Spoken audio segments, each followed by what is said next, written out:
يسعد اوقاتكم حبايبي. اليوم بدنا نعمل اكلة منزلة الباذنجان. طبعا بعتاز باذنجان، فلفلة خضراء حمراء، بندورة، لحمة مفرومة ناعمة، بصل، وبتحط صنوبر اختياري.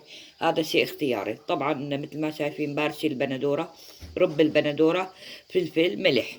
طبعا بدنا نبلش معكم خطوة خطوة. بدي بلش تقشير الباذنجان طبعا بهالشكل هذا.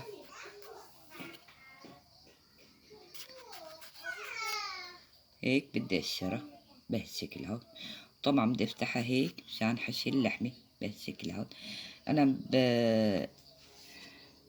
نعمل الكمية كلها بهالشكل هاد. طبعا مثل ما شايفين، ومشان نقليه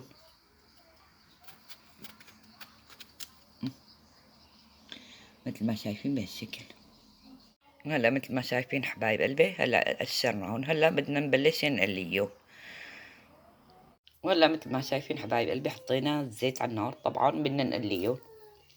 الزيت طبعا ما بدنا يكون كتير، بده يكون خفيف يعني مشان ما يغب زيت زيادة.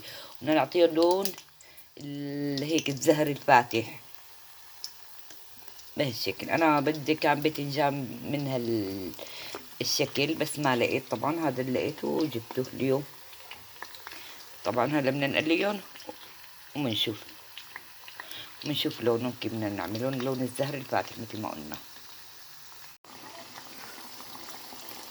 مثل ما شايفين حبايب قلبي هذا اللون اللي بدنا اياه. طبعا بدي شكل كمان هذا اللون اللي بدنا اياه.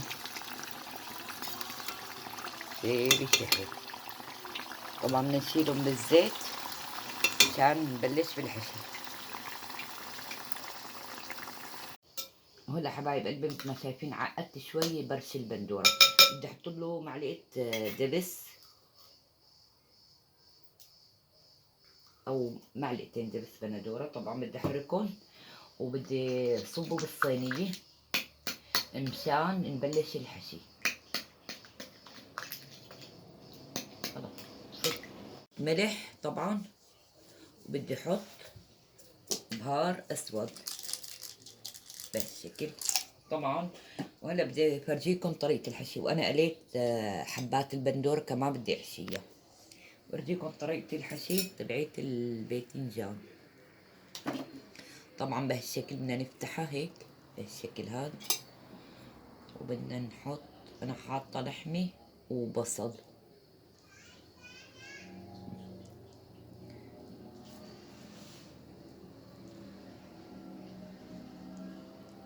هاي الطريقة. طبعا بهالشكل هاد بدنا نحشي الباذنجان. بلاها ما حبيتها. ولا حبايب قلبي طريقة الحشي مثل ما شايفين بدنا نحشيها بهالشكل هاد.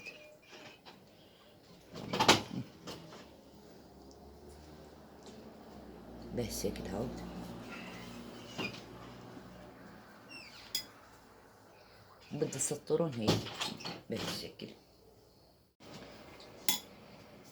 طبعا هاي البندورة اللي قليتها شوي كمان بدي احطها هيك بهالشكل. قليت تقريبا 4 حبات بندورة.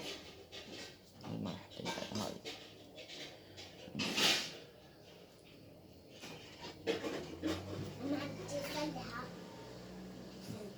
عليك على الرز.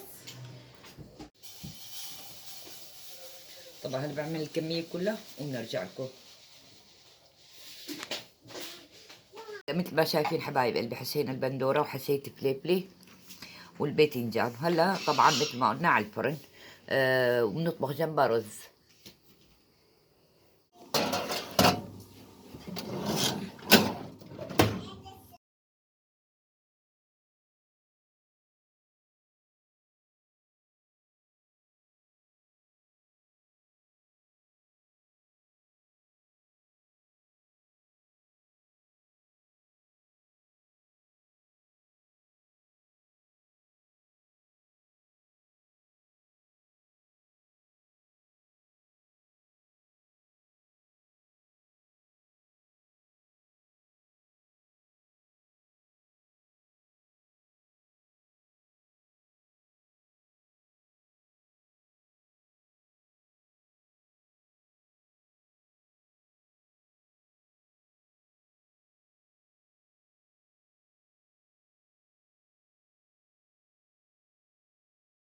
مثل ما شايفين استوى الرز بشعرية مع نزلت الباذنجان. صحتين 100 هنا. لا تنسونا من اللايك والشير.